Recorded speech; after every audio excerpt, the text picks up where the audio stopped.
which is Rock Creek in the west, Prince George's County line in the east, down to the District of Columbia, south of the Beltway plus Four Corners. Would have been great to have a map up there. It's a pleasure to welcome you on behalf of the Silver Spring region and on behalf of our Silver Spring Citizens Advisory Board. I'm going to note that the Vice Chair, Ken Lemberg, is here in the audience, as well as Don Slater walking around somewhere.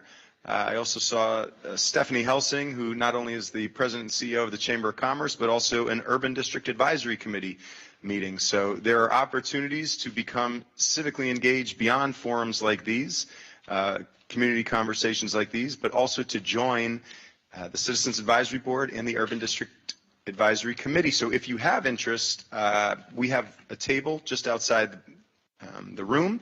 Cornelius Kutisa, the Regional Project Manager with our office, would be happy to give you more information. Without further ado, we are going to kick off the conversation. I have a couple, 2-3 slides to get through, and then we'll introduce the County Executive. We can advance. So just quickly to go over the agenda, we have our welcome and introduction, check. We're going to talk about some operating budget basics, feedback and questions, and then closing remarks. Next. As you know, I said before, your voice matters, civic engagement matters. Being here, Silver Spring is a very active community, and we appreciate the participation from all walks of life here in the region. And these are just a few ways that you can get involved. Next. That's me. Sorry for the look. Next. All jokes aside, there are plenty of ways to keep in touch with our office, the regional office, Instagram. We have a newsletter. We have a website, silverspringdowntown.com or at Silver Spring Downtown are great ways if you're on the World Wide Web or social media to stay involved. These are some, but not exhaustive, of all communities which are in the Silver Spring regional area. Next. And, you know, a few things as we talk about the difference between a capital improvement budget and an operating budget. The capital improvement budget is the buildings, the roads, the things, and the operating budget, what we're here to discuss this evening, is what goes in them, the programs and services. So think about the ways that in the past budget cycle and previous cycles that the county has invested in operation services here in Silver Spring. We have to this side, I believe, the Silver Spring Urban Districts. These are the individuals affectionately known as the red shirts. You may see them walking about the downtown, working on public service projects, ranging from landscape maintenance, streetscape maintenance, sidewalk repair, brick repair, tree trimming, trash collection, and more. We also do a whole host of marketing events and promotion, things like the Silver Spring Jazz Fest and this Saturday, the Montgomery County Thanksgiving Parade. Yeah, we could get a clap there. I heard it. That's all right. Of course, there's more that's happening in Silver Spring throughout the year, a festival season that goes from March until October, or sometimes November, every Sunday here on Veterans Plaza. We also are benefited by things like the Silver Spring Farmers Market occurring right here on Veterans Plaza. But there are things from Long Branch to Littonsville that happen 7 days a week. On the left, obviously, we have our libraries and rec centers, and while those are buildings, which would be the capital expenses, the programs and services which go in there are very much a part of this operating budget, and I know are important to all of you. Raise your hand if you've gone to one of the 3 libraries in the region, Long Branch, Cofield, or Brigadier General Charles E. McGee. I see a lot of hands. How about one of our rec centers, the Silver Spring Regional Aquatic Center, the Long Branch Community Center, the Gwendolyn Cofield. All right, so we got great participation. Libraries and rec centers are important to us. Next. Obviously, ongoing investments in early childhood education. The county executive, among many things, is one of the things that he will talk about a bit this evening, and something that has been a hallmark of his administration. And on the other side, small business support from those mom and pop shops, wordplay, who might be their first foray via a food truck or another manner, to those who are longstanding institutions. The county is here to support businesses, and that happens in a myriad of ways. In the last 2, I believe, slides got changed a little bit, but food distribution and mobile clinics. Who knows where the Silver Spring Consolidated Hub is? Ooh, okay, so we got to get the word out. Long Branch Community, the Clifton Park Baptist Church. In COVID times, Consolidated food hubs and resource centers were stood up all around the county in each region, and Clifton Park Baptist Church is one place where food resources are located. Another place, and I see some familiar faces here tonight, located in Progress Place. How many people have heard of Shepherd's Table? All right, all right. Now there's the hands from the downtown community that we know. And on the other side, on this side, place-making events, place management events, place-based management, many words of saying how do we activate our commercial clusters, how do we really push forward revitalization efforts from facade improvements to those streetscape managements to creating events that celebrate the richness and diversity of our communities here in the region. And that's it. I get to say thank you, and here is the main event. It is my pleasure to welcome County Executive Mark Elrich.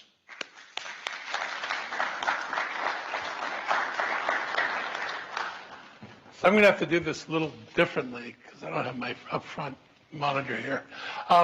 First thing I want to talk about is two budgets in Montgomery County. There's a capital budget and an operating budget. And what we're doing now are the public meetings for the operating budget. We did the public meetings for the capital budget in the summer. The capital budget is buildings and buses and things, but not people. And the operating budget is all the things that involve having people. And so this is ready to go pretty much over to the council. This one, we're taking feedback now from people of what they want to see in the budget right now. Next. The process, when I came into office 7 years ago, we used to do this process at the end of the budget process for the county. So we'd go out to the community after we'd already made the budget. And so when I became county executive, we moved the public input to the front end of the process rather than the back end of the process. And between September and November, we do what we're doing now. This is my last of 12 of these meetings that I've done. And while I'm doing this, my staff departments are putting in their requests.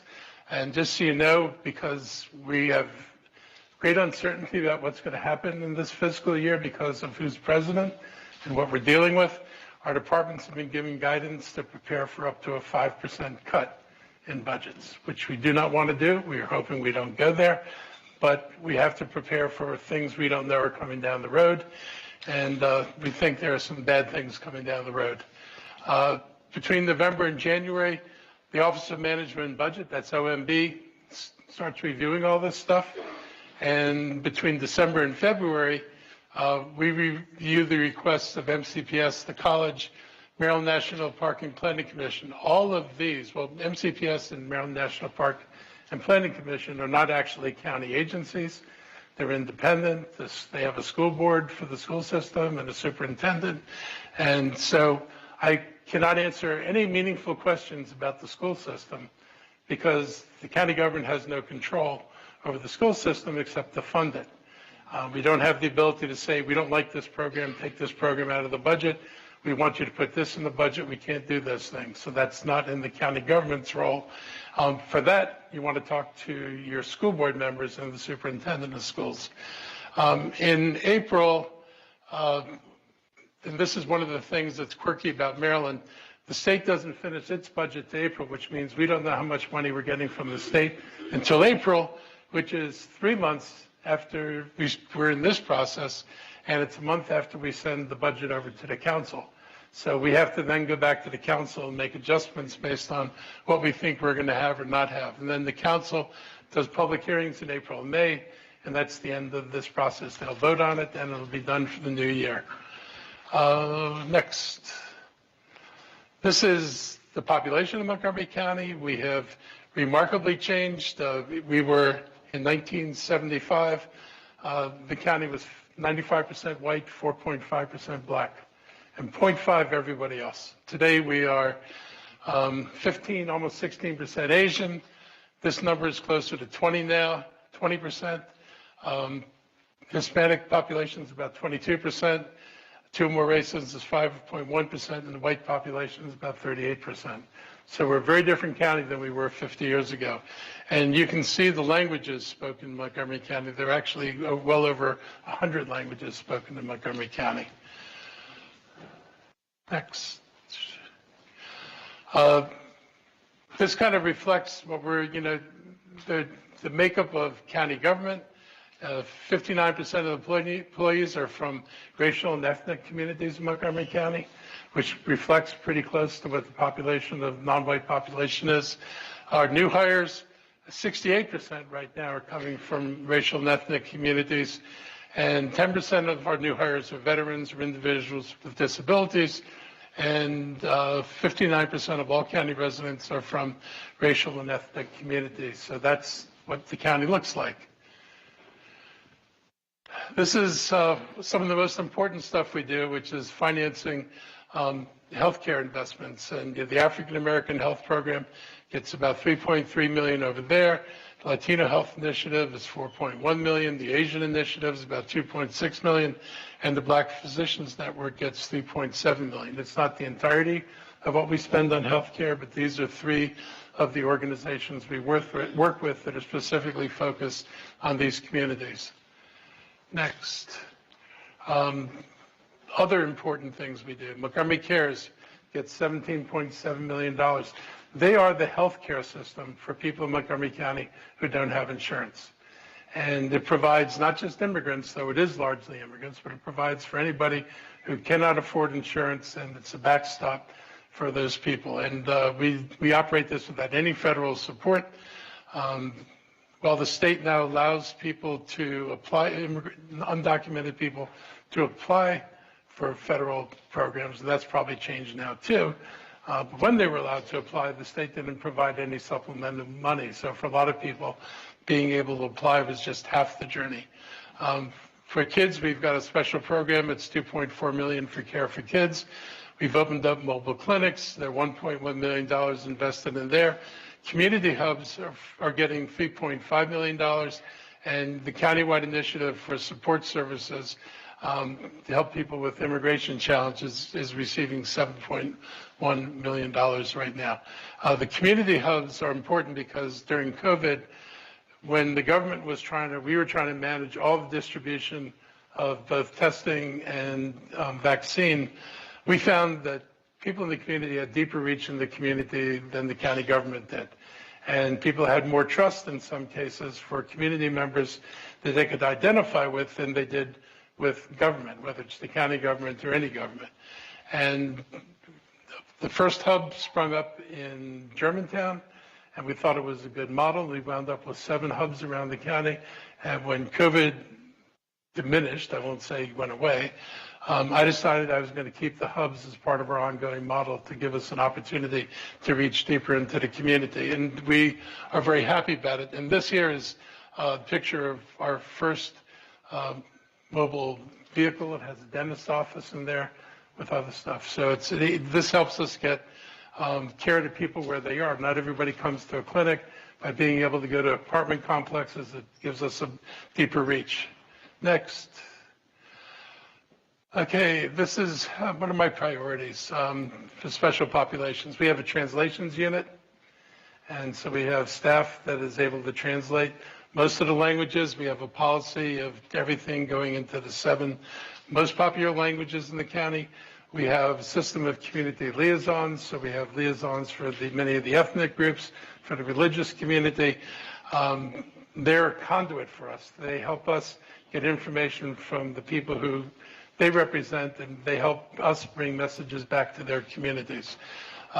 We connect residents with legal support for deportation and unaccompanied minors, people dealing with those legal challenges. And the Gilchrist Immigration Resource Center, which is in locations in the East County, Wheaton, and Gaithersburg, provides support and referrals, helps people with English, helps people with citizenship prep. They do basic computer classes. We have done more for affordable housing than anybody has done. This is our spend on affordable housing. And I come into office right over here. And you can see where we were. And starting at FY19, we just started spending more and more money as it became available and put it into affordable housing, because developers aren't going to build affordable housing. The only housing they built that's affordable is when it's required of them. And if it's not required of them, they don't build it. And so we faced the choice of just saying we'll get what we get, or trying to be more proactive and get more affordable housing in our community. And we've put substantial investments in affordable housing, and we're going to continue to do this. Between these 3 years, you're looking at over 4,000 affordable housing units.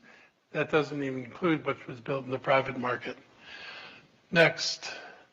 Health and Human Services. We've enhanced and expanded Montgomery Cares and Care for Kids. We continue to put more money in there. We still don't have enough money in there. Everything has to go through the budget, and I have to live within my existing resources, and you'll see a slide later on that gives you an idea of what the limits are on our resources. We've increased support for developmental disabilities and adult daycare providers.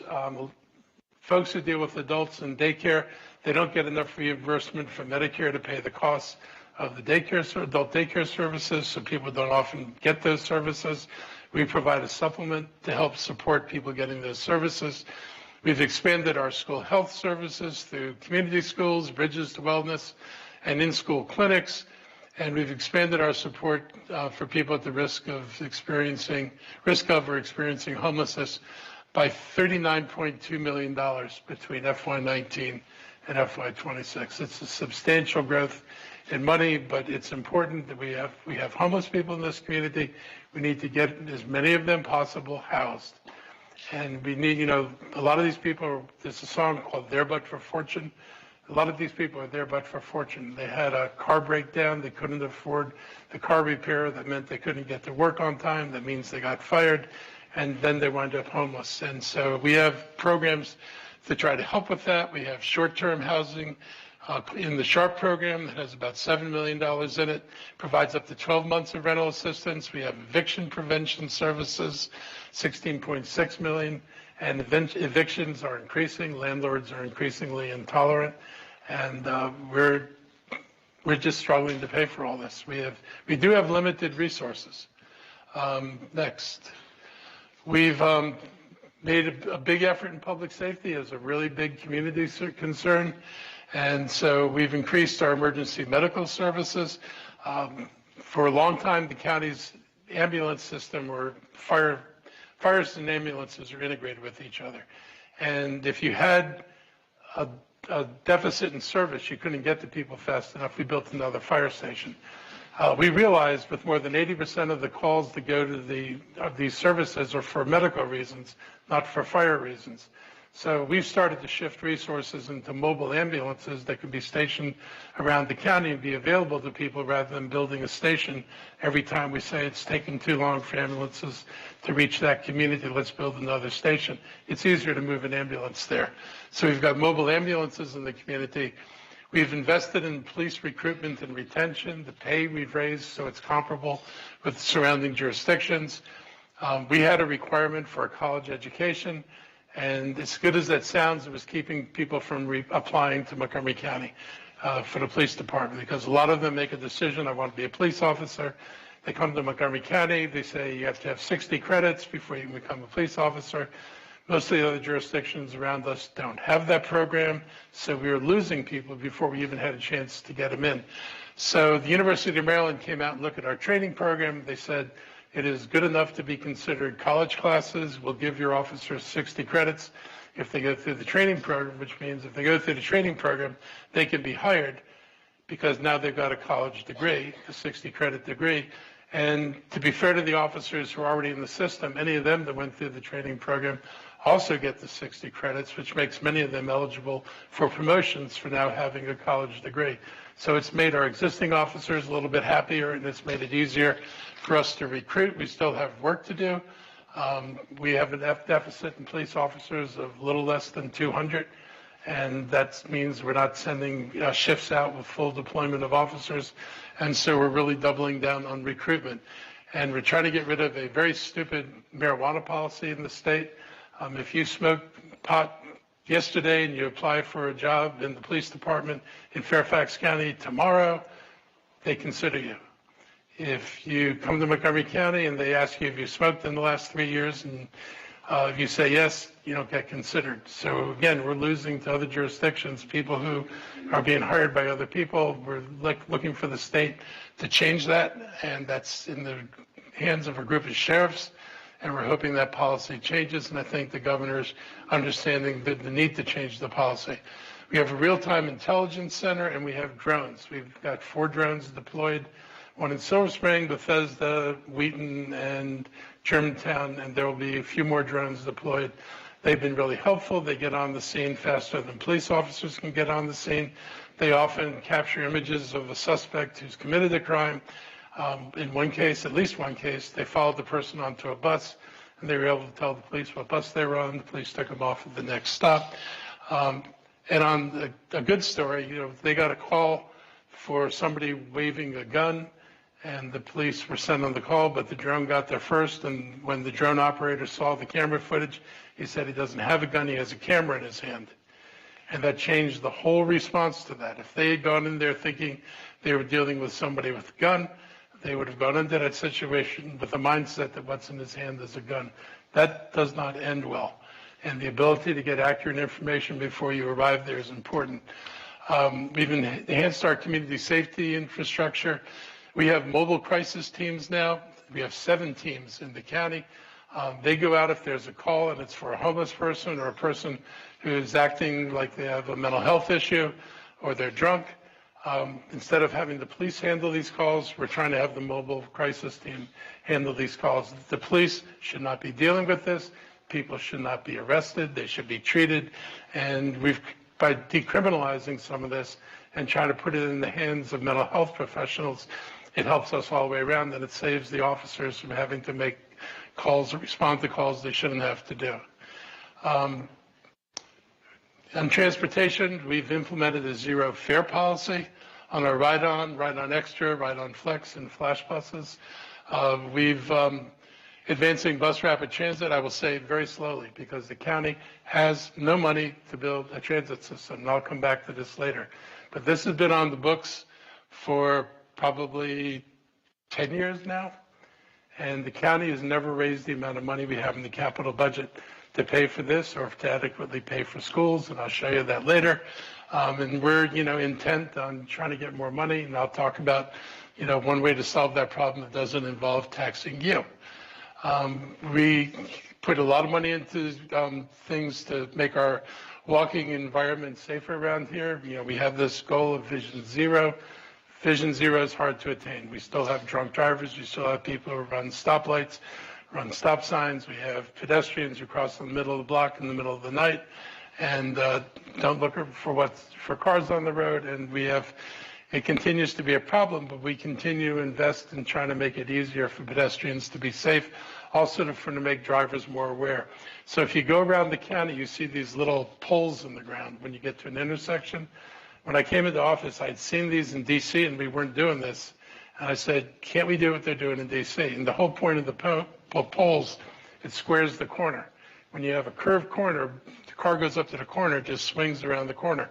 When you make the poles go out beyond the curve and you make it a square, the car actually has to slow down and negotiate a turn. And so that helps reduce the speed, also makes them more aware of the people who are walking across the street, and it does put a little buffer zone in there between the poles and the curb where a pedestrian would actually be safe. On Veers Mill Road, we're putting in the first BRT that'll actually be a BRT, and these are bike and pedestrian improvements. It's a multi-million-dollar project, and for pedestrian improvements, and the BRT is going to run from downtown Wheaton all the way to Bethesda and then over to Montgomery College campus on 355. And that'll be the first of the real BRT lines in the county. And we've developed the Ride-On Reimagined plan, and eventually it's going to change the service. And the goal is to turn the bus system, the big bus system with BRT, to handle the major routes and to use ride-on buses to connect people from neighborhoods to the major routes. If you ride the ride-on bus now, you get a nice tour of the county. It's not a straight line anywhere, rarely. And this would let us have local service with smaller buses and focus on the main corridors for the BRT lines. So gets into starting to talk about some of the limitations we have again. This shows the school budget from 2001 to 2026, and I come in over here. Peak spending in the schools was in 2010. This is all inflation-adjusted numbers, but we were spending almost $23,500. This includes state money in FY10, and this is county money. It was almost $17,000. You can see how these dropped. There was no effort to keep up with the cost of inflation. So our spending basically flattened. I come in over here, and this is the county line. I put more money into schools and have consistently put more money into schools to try to close this gap and get us back to where we should be, which is spending a little over $17,000 per pupil. We're not there yet. We're closer than we were, but it's a struggle, and the school system's needs are real. We've had to raise taxes a couple of times to deal with this. They have their latest issue last year was not enough workers to work with children who have disabilities, special needs children. They had a gap of about 700 employees, which is rather stunning, and it didn't happen all at once. This is one of the historic problems with the school system. I will say, new superintendent, much better than not just one superintendent, but many superintendents. Much more honesty, much more forthcoming about the budget, also more forthcoming about the problems. And so we're discovering problems that were probably there all along that nobody was dealing with. And now we have to deal with them. But that gives you an idea of what we spend. We've invested not only record amounts in 3 years, we've added $210 million just in FY26 to this budget. But we've given them $1.8 billion for facilities in the budget that's planned for 25 to 30, and that's about to go up even more. On the school system, I think I mentioned this, I don't have anything to do with them in terms of sending them money. We don't have the ability to control things. We were able to convince them and tell them we would fund it. We wanted more social workers in schools, so we both got them to agree to that, and we provided the money for it. They work very much like Montgomery College Park and Planning and WSSC Water. They ask for money. We don't actually make their budget. We can't tell them what to do or not to do, but sometimes how much money you give them. But with the school system, unlike these folks, we have to give the school system an amount of money set by the state. And so we don't even have the leverage of not funding things we don't want to fund. We have a legal obligation to refund it at a certain level. Next. So this is the fiscal context. And this is an important slide for you to understand because this is the school system and Montgomery College. It's 54% of the budget. This is public safety, $808 million. So this is schools and public safety. This is the little bit of cash we put every year into the capital budget rather than bonding for that all. So this would otherwise be 30 million in bonds and wouldn't show up here. This is pensions and retirement benefits and health benefits for county employees, and that's a hefty $200 million. This is the debt service. Every time you build a school or you bond for a road or bond for buildings we build, like the library in Silver Spring, we go out and issue bonds. We pay off the bonds between 10 and 20 years, and that's the debt service we carry. And this is the rest of the budget. In this little piece of the budget is HHS, it's the libraries, it's recreation, it's the environment, it's public park and planning. I'm trying to think if there's anything else in there that I missed. Is that pretty much it, guys? It's pretty much everything everything you deal with as services is being paid for out of this part of the budget.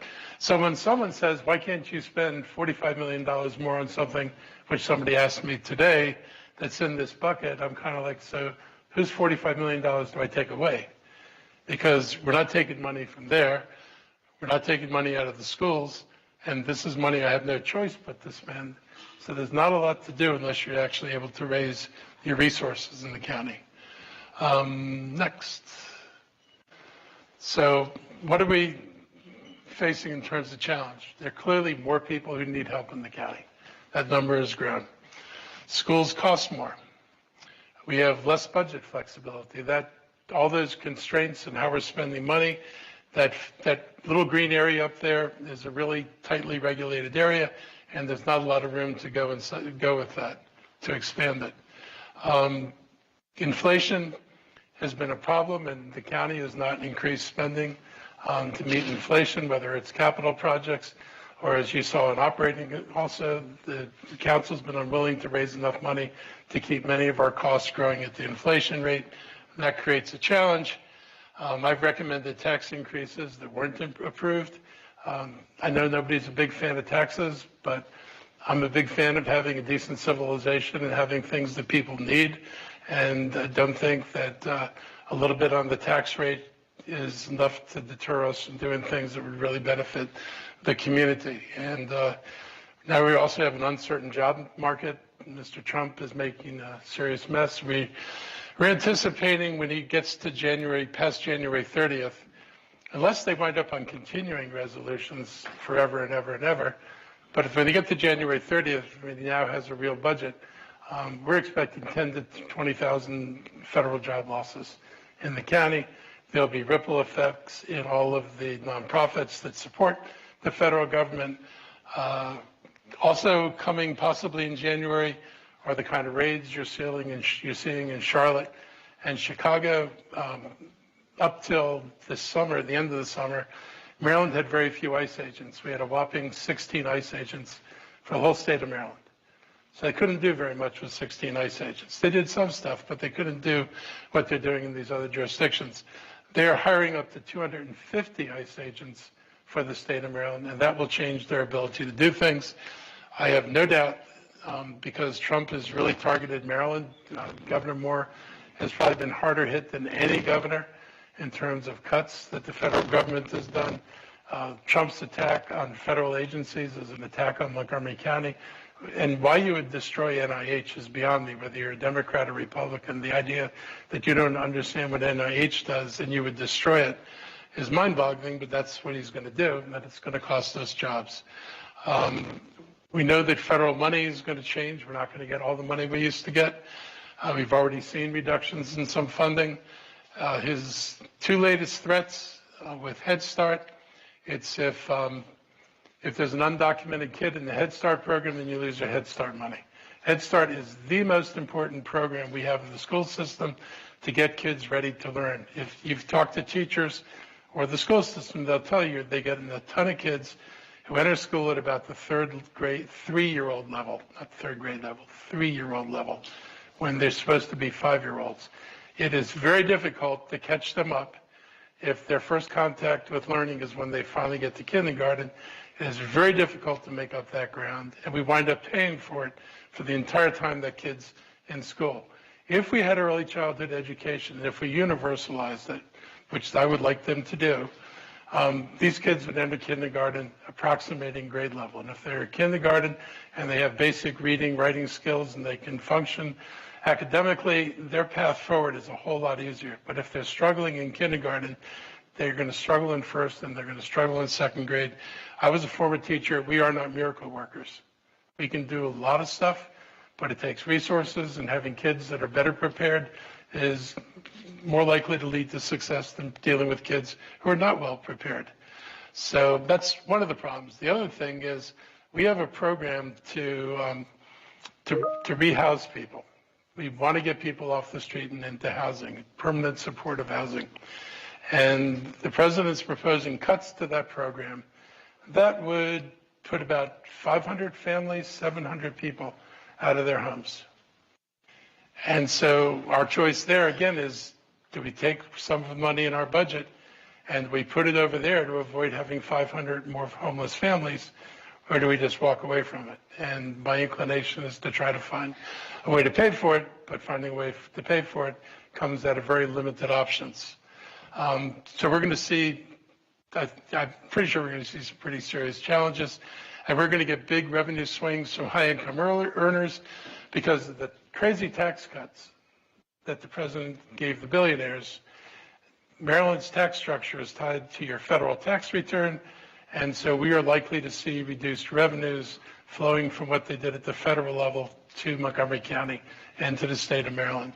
And I think everybody, I say this to every group I talk to, all these cuts and all the things we tell you we can't do, this is all made possible because Trump is giving tax cuts to billionaires. That's where your money's going. It's not going to a better program. He's not building a better mousetrap. He's basically destroying everything around him and making sure that his rich friends don't pay for it. And it must be nice to live in mansions and secluded from everybody else. That's not the real world. These are our job losses. Our county employment fell by over 14,000 from August to August. There are 56,000 county residents who are employed by the federal government. There are 15,000 Maryland federal jobs that have been lost alone since January of this year. October 1st marked the separation of federal employees. All those people who took the buyouts, they were being paid till October 1st. October 1st, they're not paid. They apply for unemployment. Our unemployment numbers go up and the amount of income that's taxable goes down. And the number of local separations is going to take some time because we really don't know who's separated, fully separated, until we see the unemployment claims. The county has tried to do some things. We gave a federal hiring preference for jobs in the county government, but because since COVID, we worked really hard to close the 1,200 vacancies, we had less than 200 vacancies. And so even with that, it's not enough to staunch the bleeding from the federal government. Many people in the federal government don't have the kind of backgrounds in science and technology where there are jobs in Montgomery County. A lot of these folks don't have a background to be able to take those jobs. And a lot of the agencies they would have worked for, like USAID people, there are a lot of nonprofits that supported USAID. If you didn't work at USAID, normally you'd go work at one of those nonprofits. When USAID folded, the nonprofits folded, and so there aren't a lot of options for federal employees. And that's one of the things we are really worried about. There are going to be federal funding reductions. We could see $33 billion, not for the county, but let's state. Possible relocation of federal agencies. He's talked about doing that. More costs shifted to the state and local governments. So Trump says, we're not doing this anymore. This is yours. And so he cuts his federal spending, and then he doesn't give us money to deal with it. And homelessness is a great example. He's attacked the homeless. He says you should pass laws criminalizing homeless. He doesn't want to see them on the streets, and they should be in treatment. So he sent him a request for money so we can provide treatment centers and places for these people to live so he doesn't have to see them on the street. We haven't had a response to that request. I don't expect to get a response. But it's the kind of thing he does, and it's going to be a problem for all of us in the state of Maryland. I think you're going to find he really takes it harder than most people do. And deportations are going to affect businesses and communities. If you get rid of the Hispanic workforce in Montgomery County, it has a major impact on the, the consumer sector, of jobs in the consumer sector, restaurants, retail, a major impact on construction sector. If you impact the construction sector and slow down the building of buildings or make it impossible to build, you slow down economic development, you slow down housing production, you do a whole bunch of things that are bad. If you deport tens of thousands of people, and that's the number that's scary, but it's not out of the question, then you're looking at major vacancies in apartments in Montgomery County and people who will not be able to live in their homes. So there's a lot that's going on, and that's what makes putting this budget together really hard, because I do not know what's going to happen in January or on January 30th. All I know is what it looks like right now. We got through last year healthy. Since I've been executive, almost every year, almost after the first year, which was somebody else's budget, our target in this county was 10% reserves. We've hit those targets consistently. We've been as high as 17% reserves. This year we ended with excess reserves again. We take that money, we use it to do one-time things that we weren't able to do in the budget, because you can't fund ongoing things on whether your reserves are a little bit up every year. If you can't count on that money every year. And so we use it for things we can make special investments in, and housing's been a big beneficiary of that. This is what we're dealing with in terms of our capital budget. So back in 2009, we were bonding $300 million a year. If you adjusted that for inflation, and that's the blue line, to pay for what we paid for in 2009, we would have to bond $550 million. And if we had done this gradually over time, it wouldn't have been a big deal. This is what the councils have done. Those two lines don't match. So we're buying less and less every year, and then wringing our hands about why don't we have enough money to build the schools we need? Why aren't we building the facilities that people expect? Why aren't we building rapid transit in the county? The reason we're not doing anything is because unless you're going to spend what you need to spend adjusted for inflation, you're not even building what you built before, let alone anything new.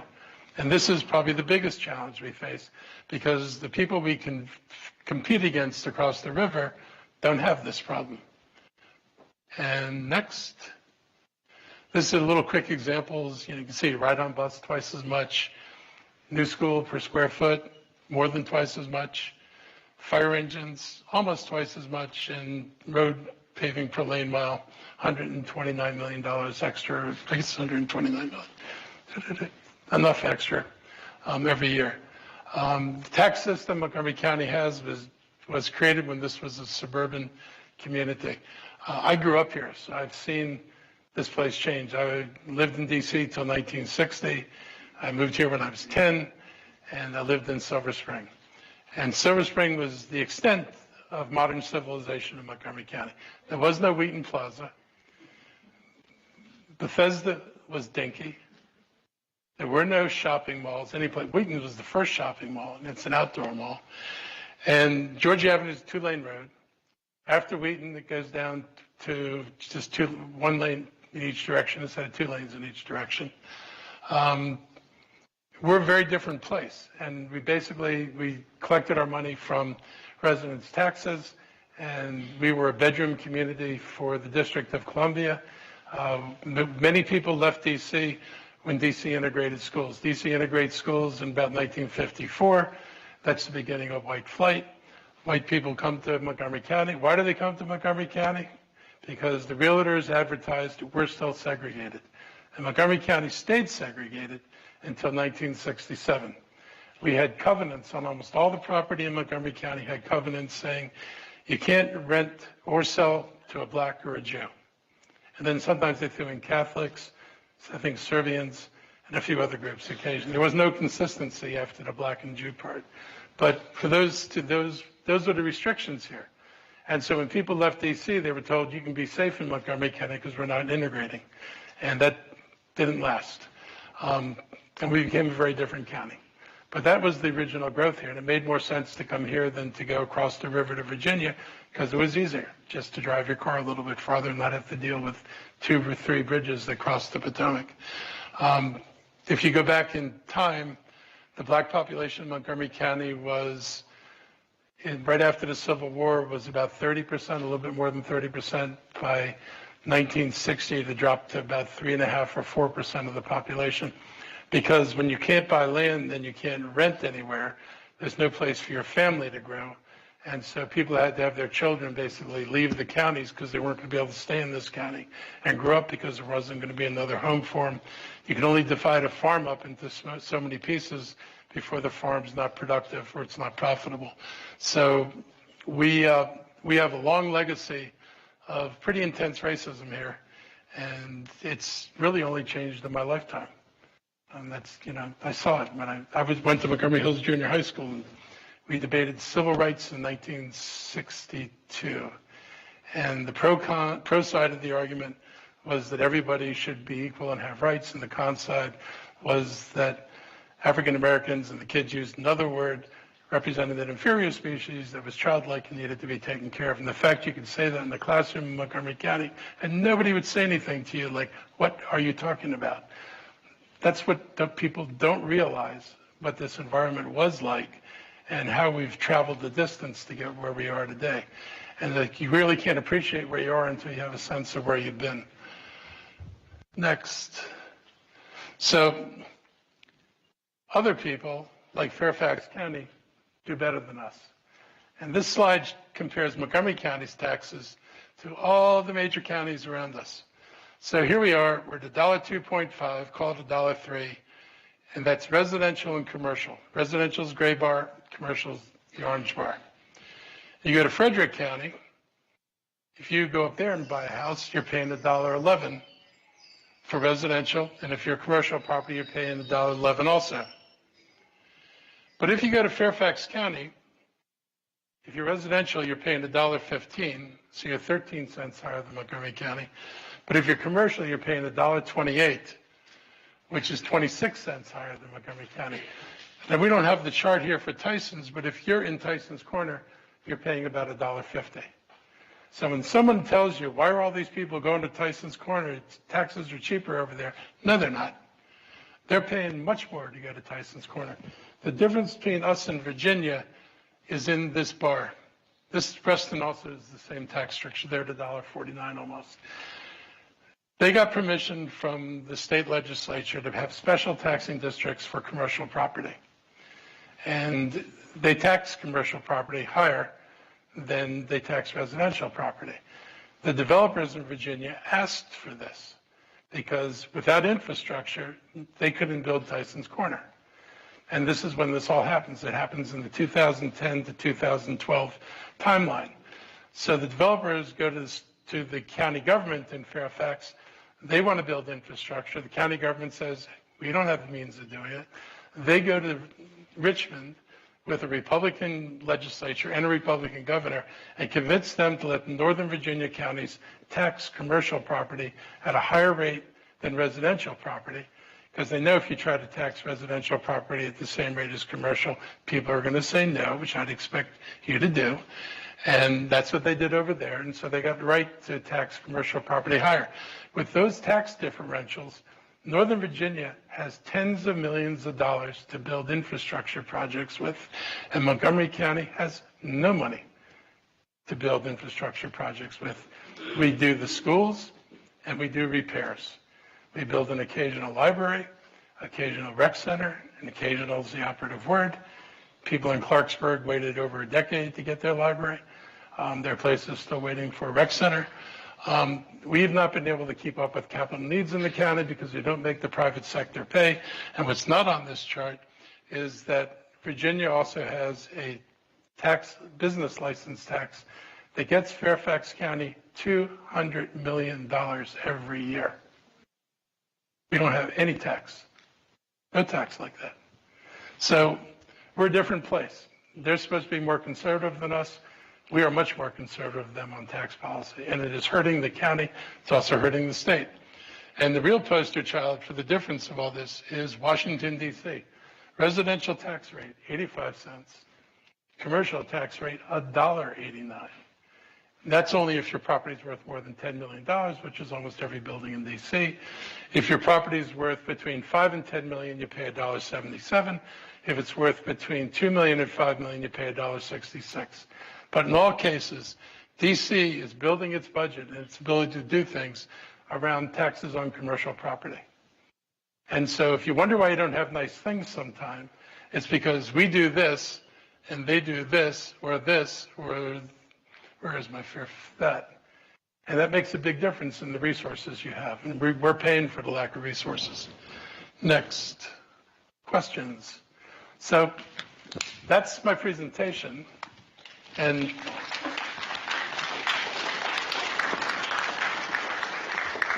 hopefully I haven't scared you to death. But I have to deal with this. My staff has to deal with it every day. Just so you know, we guys from my staff stand up in here, or wave your hand if you're already standing so they know who you are. See you back in the room there.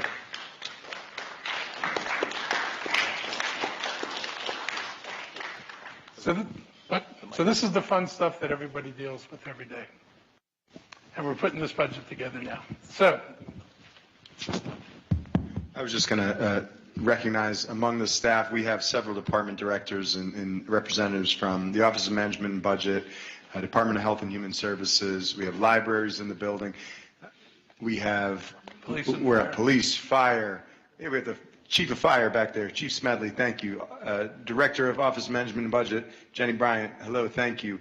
We've got the Deputy Director, Faisal Amin, thank you. Welcome to the county.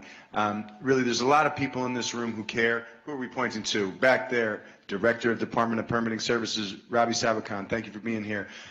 PIO, a big shout out to PIO and Office Management and Budget for putting 12 of these together this year, unprecedented. There's a lot of hard work that goes into it. Division chiefs from HHS in the front and in the back. So just wanted to give an extra special shout out and some love to people, because this administration, the people who are in the various departments care, and they're here to listen. And so I think without further ado, we're going to pass it to Mark Roper, who's holding the mic. He's going to tell us how this is run right now. Yes, so I will hold the mic. And in order to be fair to everyone in the room, we're going to ask you to line up in the center aisle here so you can ask your question. First come, first serve. And as you get ready to ask your question, again, I will hold the mic. And when you speak into the mic, you don't have to speak into it like this, because when you talk into it like this, we can't hear you. So I will hold the mic at an appropriate distance. And no speeches. And no speeches. We will ask. Let's keep these to questions, succinct questions, because we do have time limited, and it seems like there are a lot of people who have a question to ask, so let's keep it to a question. Yes, we have a full house tonight, so if you can keep your question to under a minute or less, and if you go over, I will give you a gentle reminder. And again, I will hold the mic. I will hold the mic? Wasn't that the first? That was the first lesson. I will hold the mic.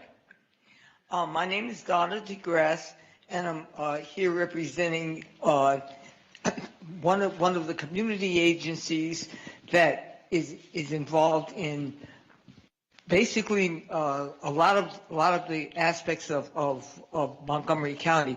But our major concern here is I wanted to ask about, first of all, thank the county executive for the opportunity to extend the mobile mental health crisis teams. And my question is, in terms of the new budget, will there be funding to try to expand that further, number one? And connected with that is the OLO funding. Will there be anything within the budget to allow for funding under the recommendations of OLO? I don't normally get recommendations from OLO. I get it from that's Office of Legislative Oversight, but I get recommendations from departments, and there is an opportunity to expand.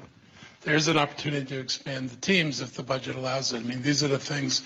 If I don't have to cut, then I will look for opportunities to expand things I know we need to expand, and this is one of the things that we'd like to expand. Thank you. Silver Spring Justice Coalition. I'm Nancy Ebb. I'm proud to have been a resident for over 50 years.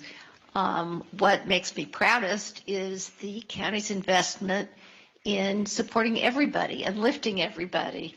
And I am very concerned about the federal abdication of responsibility for human services. And I think this is a moment of crisis for the county in terms of its civic commitment to those social services. I am sobered by your description of the budget constraints that you face, but I am also wondering, what is the possibility of expanding that budget pie by raising taxes and by working with the county council early on in the process? Because I understand that you're not always on the same page, but how can you get together and find an acceptable strategy for raising revenue so that we don't end up with inadequate resources to meet these safety net needs? So this problem is a multi-year problem, and it's my administration, and it was the Ike's administration too, where I sat as a council member instead of the county executive. And the tax rate has become almost a sacred cow here. And you'll hear council members say, well, we just have to live within our means. And I go back to that chart with all the counties, and I said, well, Fairfax County decided their means are $1.28. and $1.50 on commercial property. Your means are what you define. They're not dropped from God on us. But there are council members who think this is a preordained thing, and anybody who tries to raise the taxes is doing something that's just totally wrong. And, I look at public services like, how do you do good? And doing good has a price. Doing nothing is cheap. And so if you want to do good and you want to deal with the underlying problems you face, you've got to be willing to spend money to do it. The best antidote for the council is for the council to hear from residents to say that, it is worth it to us to have the things we need in this county rather than protecting the tax rate. And I can tell you, from my view of all the years of looking at this, they're not protecting your tax rate. They're protecting the tax rate of commercial property because these two things are tied together. I asked for a couple of years to support legislation in Annapolis that would let the county disentangle these two things. I could not get a resolution from the council, even supporting the ability to get that authority, not even making it mandatory, just a law that would say if the county wants to do this, they could do that. They haven't even supported that. So it's hard to get to a common ground on that basis.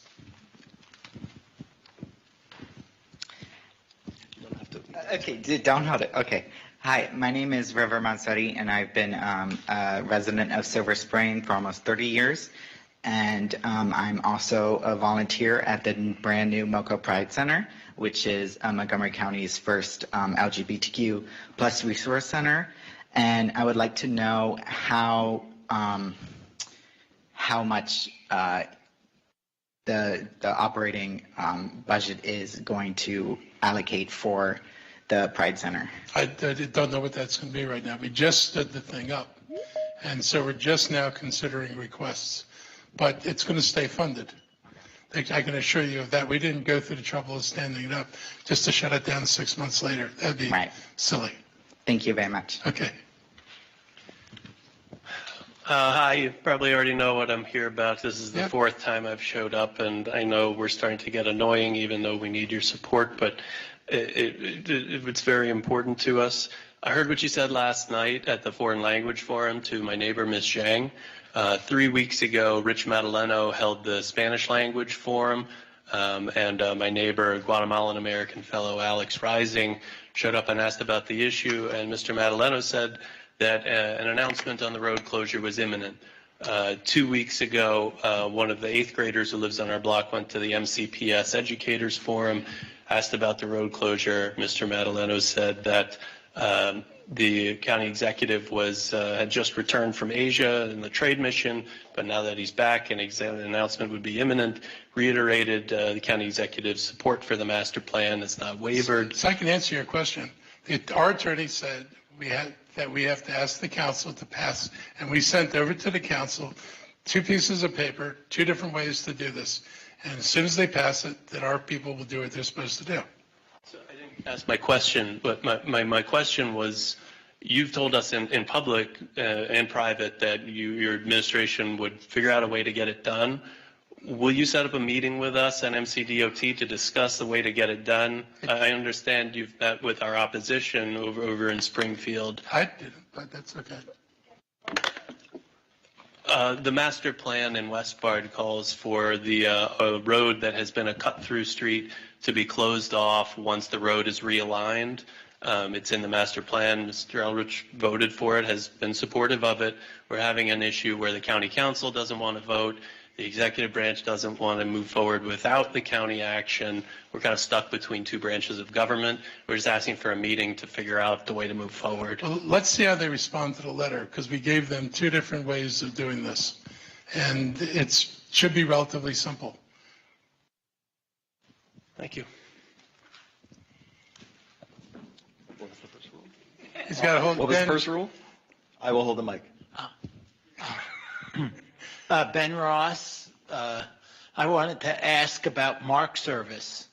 The state 2 years ago worked out an agreement with CSX to run it would be either 2 round trips a day in the middle of the day, the first there and back service, or they might put all those services on weekends.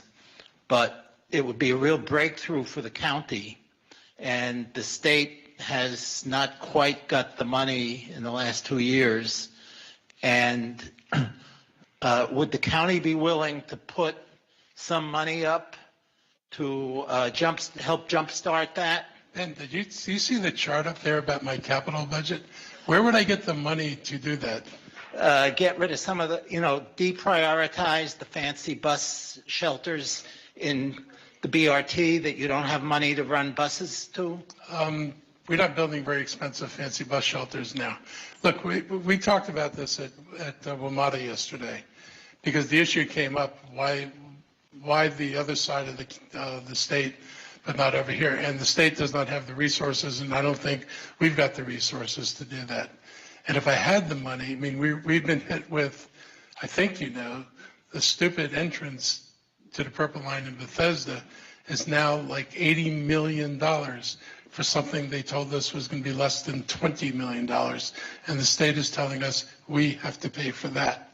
So I got a long list of things I have to pay for, and we got to figure out what to do. So I'd love to open up, Mark. I'd love the state to give us a hand to do it. I think the real solution is to get the track built that people have talked about, so you could run bidirectional service all day long, which is what would actually make a real difference. But this would be so marginal to get a couple of trips a day for what it would cost, the millions of dollars it would cost. I don't think that'd be a good use of resources right now. But I don't disagree with you. Good evening. My name is Mike Larkin. I live in Silver Spring, and I'm also a board member of the Action Committee for Transit. My comment question is about bus service right now. I know, as you said in your presentation, the Bus Rapid Transit Project, it's a lot of capital expense. It's taking a long time, and I know you were a champion of it when you were on the council over a decade ago. So my question is, while we're waiting to implement this program, we know there's demand now in those routes. Why can't we run express buses on the interim basis while we wait for this rollout? Because I know you're waiting for federal grants. And if you ask just me personally, I'm more than happy to talk about taxes. I think sometimes we're a little immature when we want to talk about raising taxes.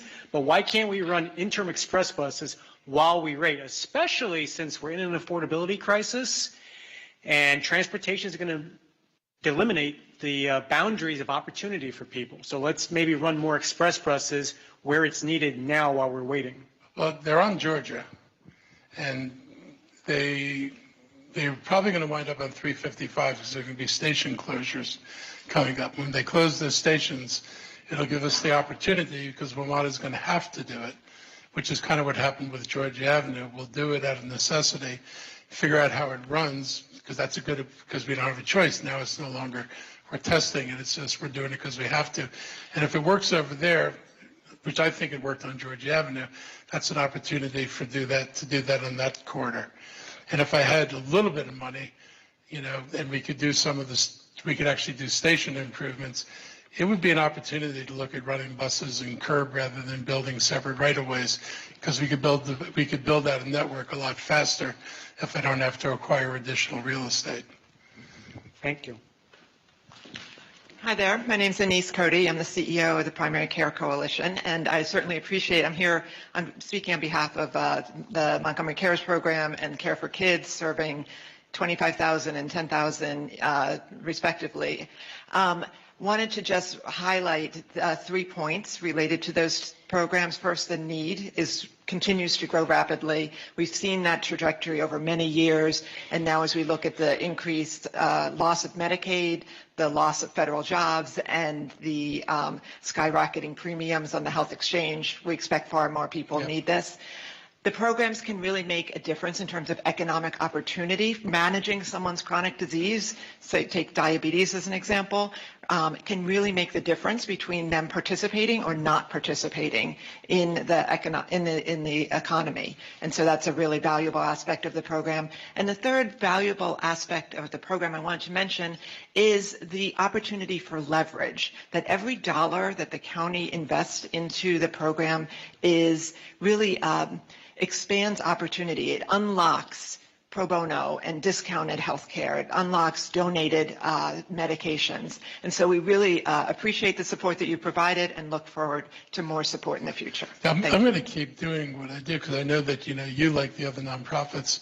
I mean, I don't know if everybody understands the role of the nonprofits in this county. They play a huge role. And, if the county government had to do what they do, we wouldn't do it because the cost of labor and operations would be so high. So we rely on the fact that nonprofits employ people who are on a mission to do good and are willing to work for less money than other professionals would work for. And that makes it possible for you to operate. So I'm deeply appreciative, and that's why I try to, I've sent budgets over with larger shares from you than what got passed by the council before. So I'm more than happy to continue to try to maintain your funding and expand it. I know we're looking at parity, at least with the nonprofit sector. We should be doing that. We've got a hill to climb, but I agree. Hi, my name is Jan Wietjens. I'm the new executive director at Shepherd's Stable. We have seen over the last several weeks an increase, 15 to 20% of people coming for food 3 times per day. Now we realize these are the people who can come to us. There are also many families who are in overflow shelters, who are in the motels. We get contacted through the schools asking us if we can do something for families who need support through the school system. And so thinking of it, realize how challenging the situation is. You were very clear, we read it in the newspapers.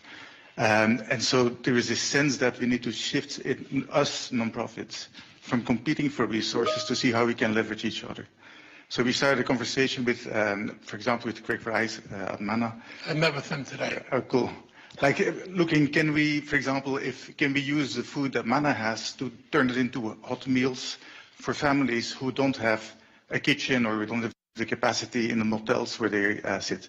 So we could look at innovative ways of leveraging each other's efforts. So the question is, would you support that, doing that? And then also, can we put money behind that? So to make that as an incentive to really work together and have a bigger impact. So the council put forward some money as additional money. It's not going to be enough. We're already working on a supplemental because we know it's going to have to be bigger than that.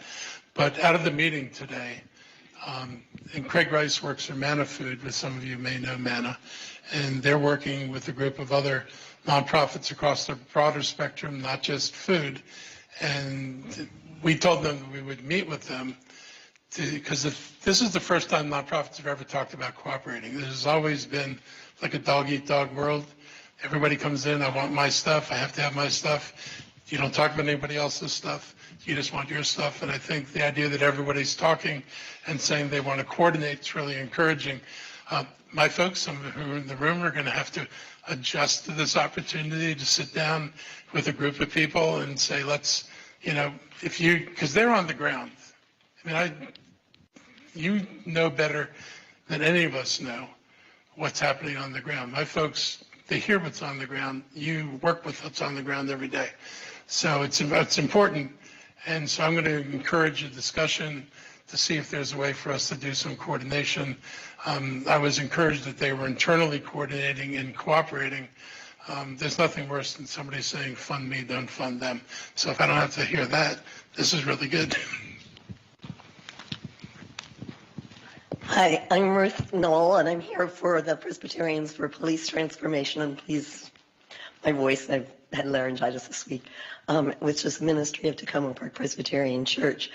And when you did the presentation, I'm curious. I understand why the school budget is, you have no really control. The state requires this minimum amount. But you said that the public safety budget was sacrosanct essentially as well.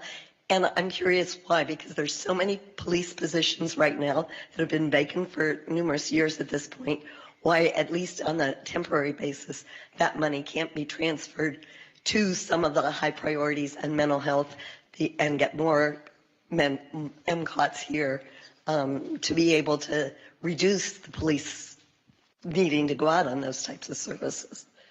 Well, the MCOTs and we've gone forward with that. We're going to keep going forward with that.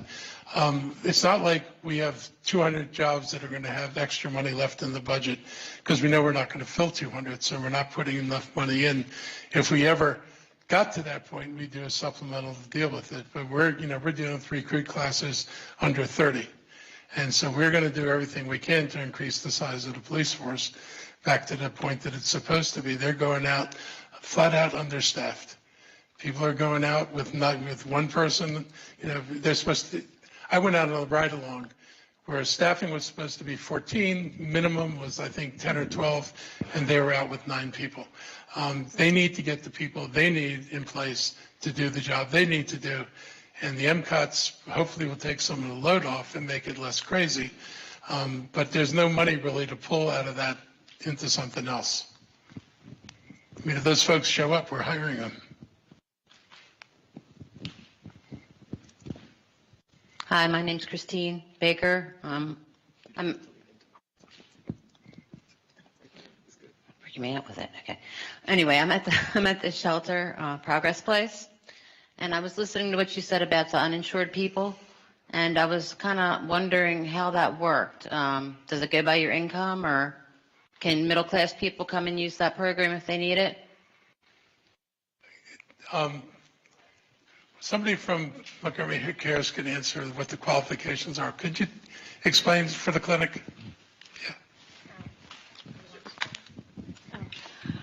So yes, it is. You have to be a resident of Montgomery, live in Montgomery County for adults over the age of 18, and you have to meet the federal you have to be 250% of the federal poverty level or below. We currently don't have anything that is for people who make above 250% of the federal poverty level. I can look it up, but essentially there's a chart that tells you what the poverty level is based on the number of people within your household. So if there's one person, it's a number. If there's 2, it's a little bit more, 3, et cetera. And so you would have to look at the number of people within your household, what that income is, and then multiply by 2.5. And you cannot be over that 2.5 amount in order to qualify for Montgomery Cares, which is for adults, and it has the same requirement for children as well. And Nina just told me it's $39,000 for one person. Okay, thank you. Good evening. My name is Yetunay Demasay, and I'm a Silver Spring resident. I am a proud resident of Montgomery County and also a proud employee of Montgomery County. Tonight I'm here because I have heard and met with our superintendent, who plans on closing 2 schools in my neighborhood where my kids go. There's been very little community engagement on those closures, and I was hoping to get your attention on what those plans mean for our neighborhood. We already have more than 800 signatures opposing those closures. And when you go through the sausage making of the budget, we hope that you will pay extra attention to the numbers that were used to make those decisions, because as we look at them as residents of the county, they just don't make sense. I just wanted to highlight that. Thank you. So I hope you're talking to your school board members. We are. Yes, we are. We've been doing that, yes. And they will entertain alternatives if people have ideas on alternative ways of dealing with this. I met with them today. So they also said this is like 6 years off. So there may be, there's certainly time to explore other options if it comes down to that. I hope so. I just wanted to highlight that part, and hopefully there's other options that are being considered instead of closing perfectly functioning schools. And I have a nice string of emails from your folks about that. Hi, Hassan Isham. I've been to a few of these budget hearings at this point. The main thing that I've learned is that there's almost nothing that Israel can do to a child in Gaza that won't make Mark Eldridge reconsider funding the MIDC. So what about Mohammed Ibrahim? This is an American child, 16 years old, has been in an Israeli torture camp for 8 months now. His cousin was beaten to death, also an American, was beaten to death by Israeli settlers. What's it going to take for you to defund MIDC? What has to happen? Does Israel have to shoot me? Does Israel have to drone strike Silver Spring? What has to happen? Just so everybody else knows, MIDC is a economic development group that was started in Montgomery County, and it brings companies from Israel to the United States if they want to come here. And the money that they're talking about, $40,000, goes to MIDC. It does not go to the Israeli government, and it doesn't go to the Israeli companies. And most of the companies that have come here from the MIDC have been civilian-oriented technology, not military technology. All that said, I said that's one. There are a couple. There's more than one, but most of the companies that come here do civilian work. Bragged about the death sciences. I don't brag about death sciences. It's a reality of the world. It's a reality of this country. This country buys. This is not the only company in Montgomery County that does defense industry or that sells things to Israel. So it's $40,000. We'll see what happens. We'll see what happens. We'll see what happens.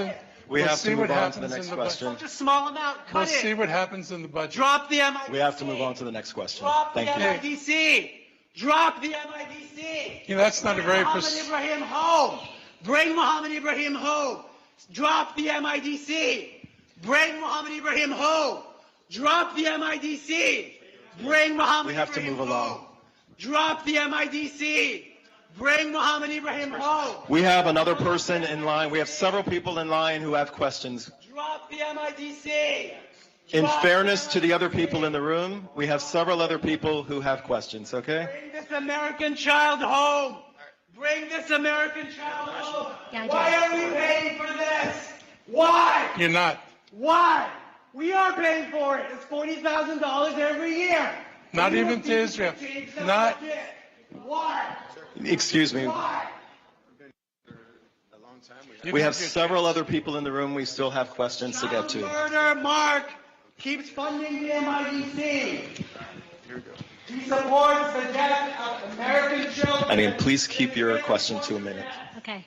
Last night at the state priorities hearing, you said you opposed 287 local collaborations with ICE because they harm immigrant communities. As you've just heard, you fund the Maryland Israel Development Center that brings companies, including Contrap and Raphael, into Montgomery County, which are the Israeli government.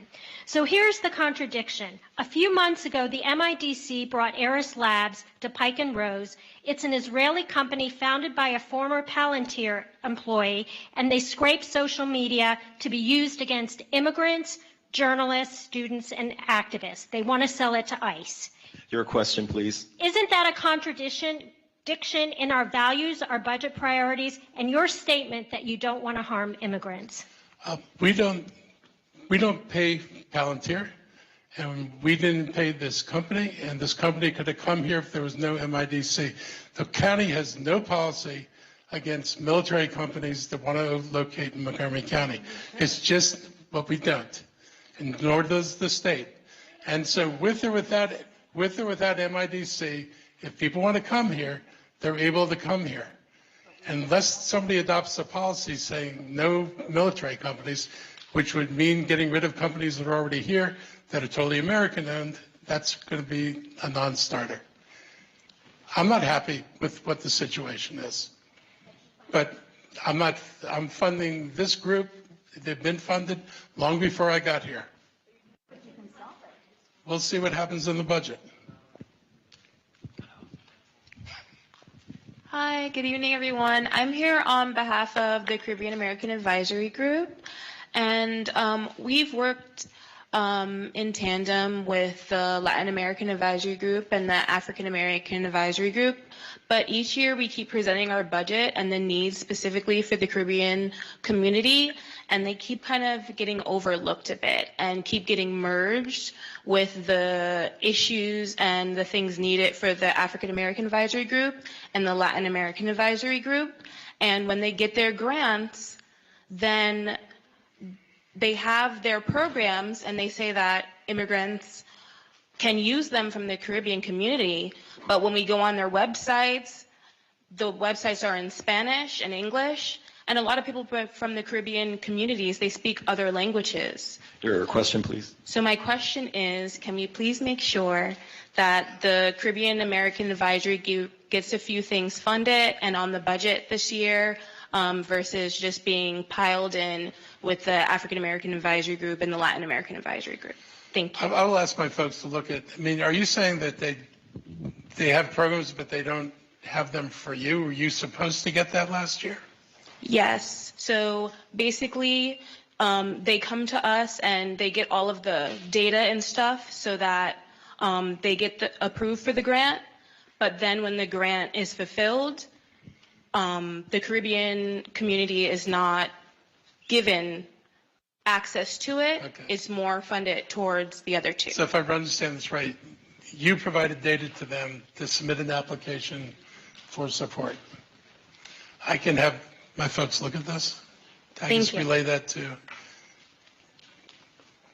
Okay. How you doing? My name is Thomas Gibson. You may remember I am a resident at the Neville Street Emergency Men's Shelter, also here with Montgomery Housing Justice Montgomery, excuse me.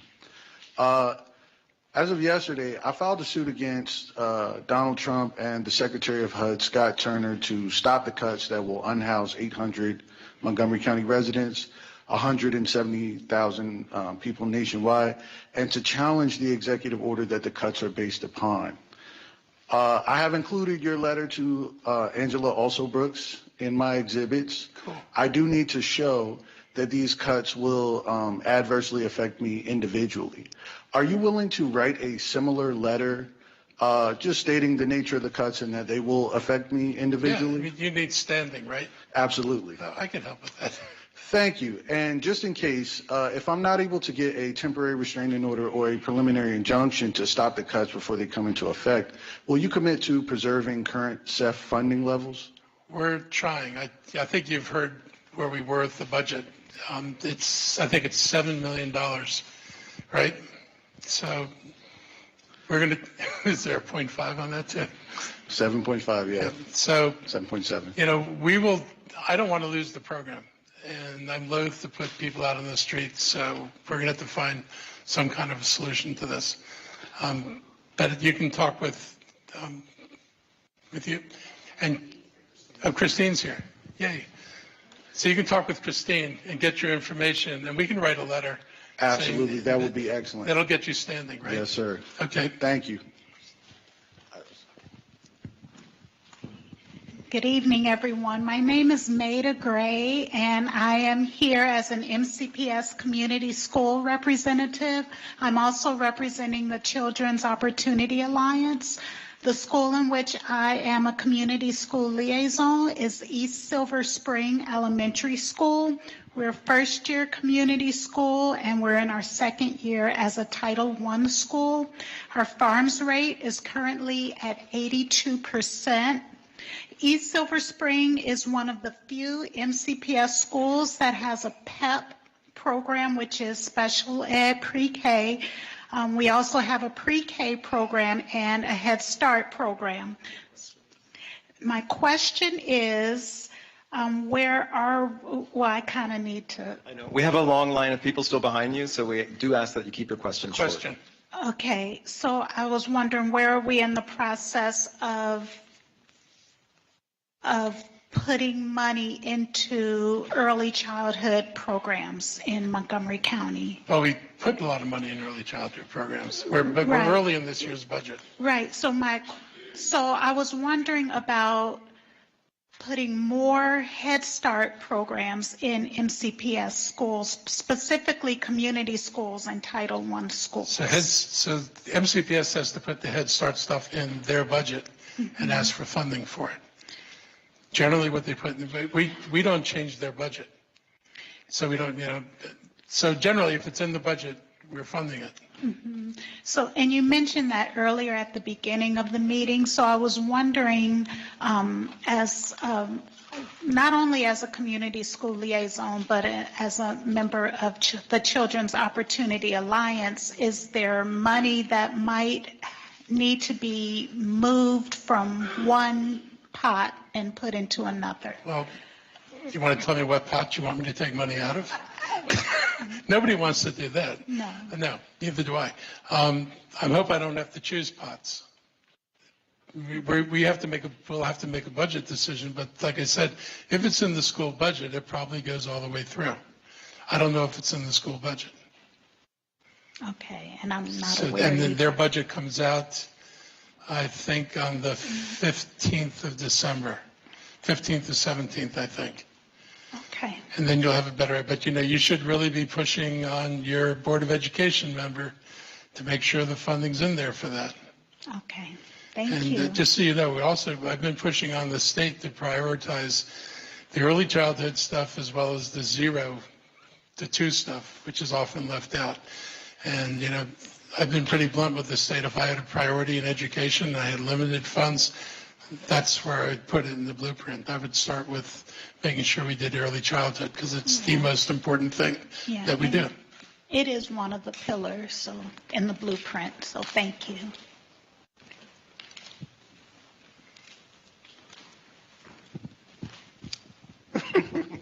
I took a pause because I needed to believe that the mic wouldn't go out, the lights wouldn't go out, and I'd get a chance to say what I needed to say.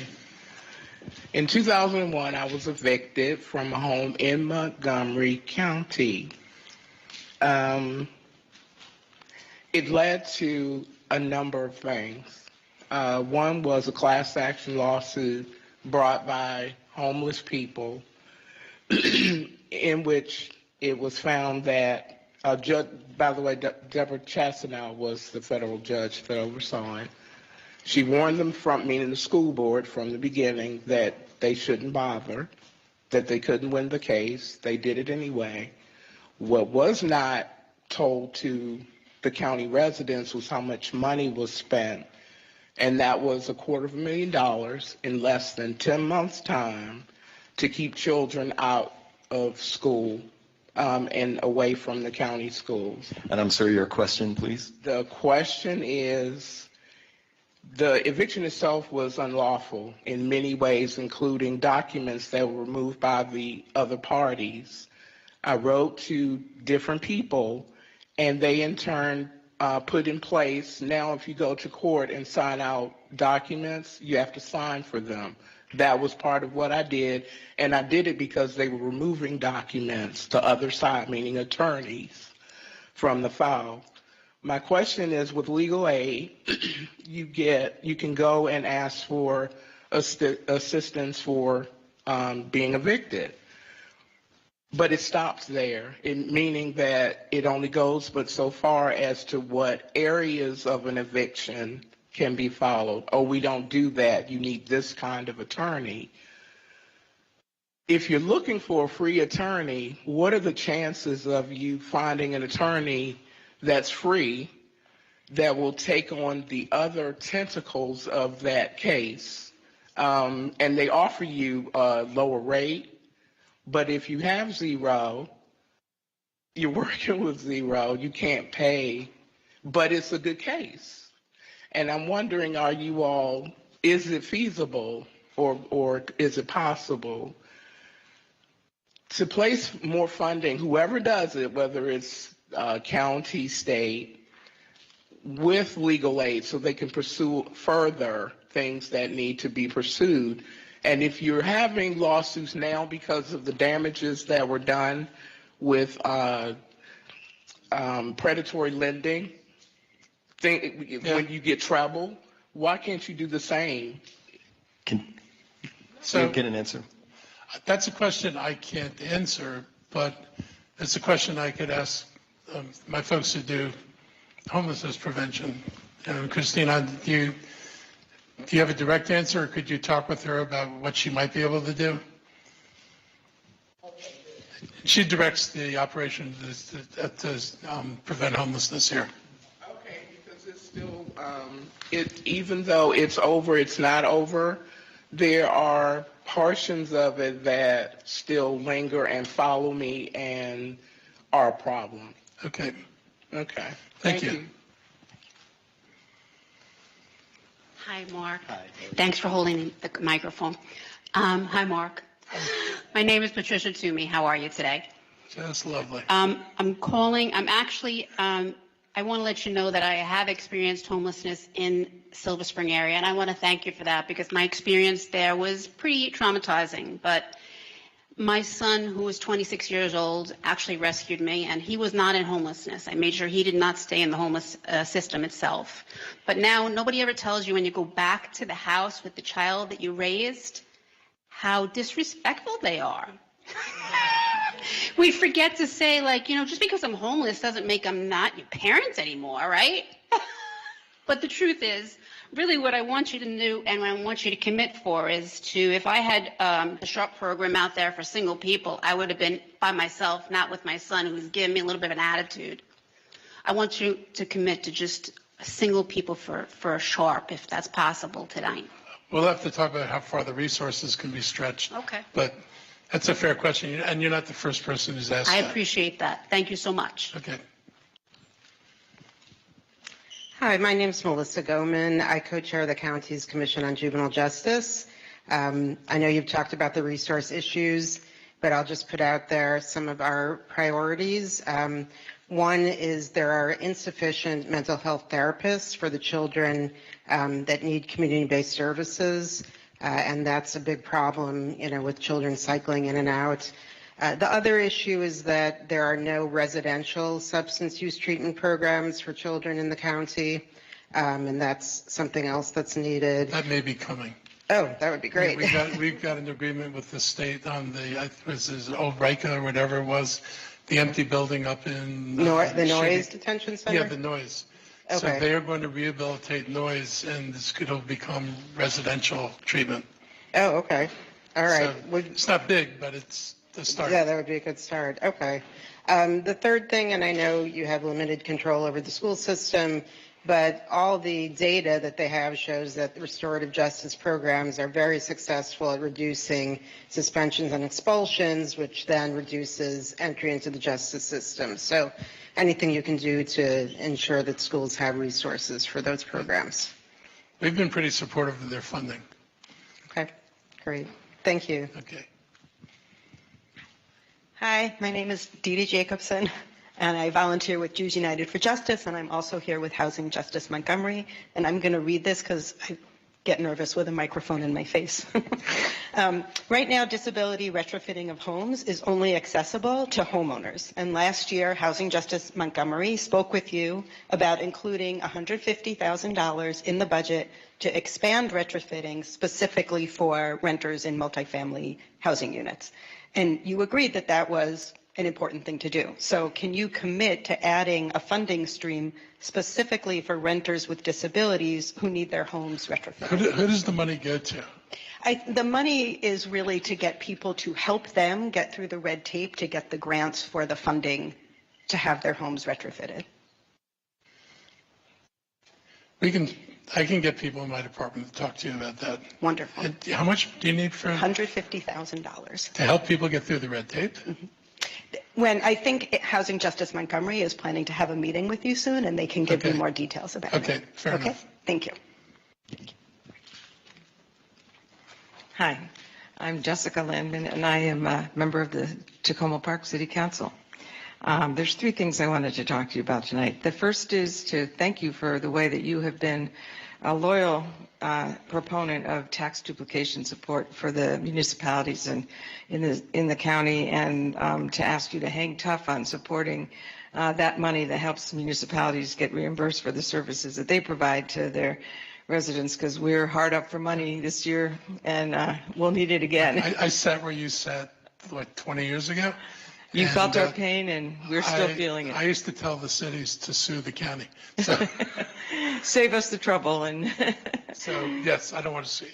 I don't want you to sue me, and I want to solve the problem. excellent. The second thing I wanted to ask you for your support for is that the city of Tacoma Park is partnering with the county right now in a program on supporting a pilot on mental health counselors to be able to send them out and replace police in those mental health crises. And we want to continue that pilot when our ARPA funds run out, and we're counting on continuing that in the next fiscal year. So we hope we can count on You do have to get a request into the budget process. Okay. Yeah, we want to ask you, make sure that those funds flow so that we can carry that into the next fiscal year. Thanks. And the last thing I want to ask is that little tiny school, Piney Branch, gets to keep its pool when the CIP budget winds up on your desk. I will not take, if the pool is in the budget, I am not taking it out. Excellent. Thank you very much. I thought I was going to be the last speaker or the last day of the last, but somebody else is going to bring up the rear. So thank you, so I don't have to be the one. Thank you, Mr. Executive. My name is Aisha Mundy. I'm a resident of Montgomery County. I receive services from Shepherd's Table, Progress Place. And I want to know exactly how much money is the county receiving from all these marijuana dispensaries? Simply because, one, when the mayor of D.C. implemented her vision from the mayor of Chicago, within their first fiscal year budget, they made over $10 million. We're not. No. But that money went into the state. Now, that's a revenue, i.e., you have just as many dispensaries around these schools, just as much as once upon a time, D.C., when you went on every corner, there was a liquor store down, they went to distilleries and things like that. How much money is going into the dispensaries from the state from these marijuana sales into our county? I can go around the corner right now and go to like 3 within a 5-point mile. We don't get very much from the state. We lobbied for a larger share, and we didn't get a larger share. But are you getting at least a third of that compared to what you get from the revenues from the casinos? I don't even think we're getting a third of the money. All right. Thank you for your time. I wanted the county to be able to sell it like we do alcohol.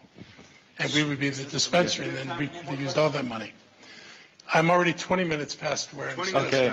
So the rhetorical question is, why is Silver Spring the #1 place in the country for families to live? Why is Silver Spring top 3 generous places of all time by GoFundMe? Why is Silver Spring one of the nicest places in the country and the top 4 most diverse cities in the entire country? Because of all of you. Those are all true facts. They're all true accolades. We appreciate you all for coming out tonight. Thank you, Silver Spring.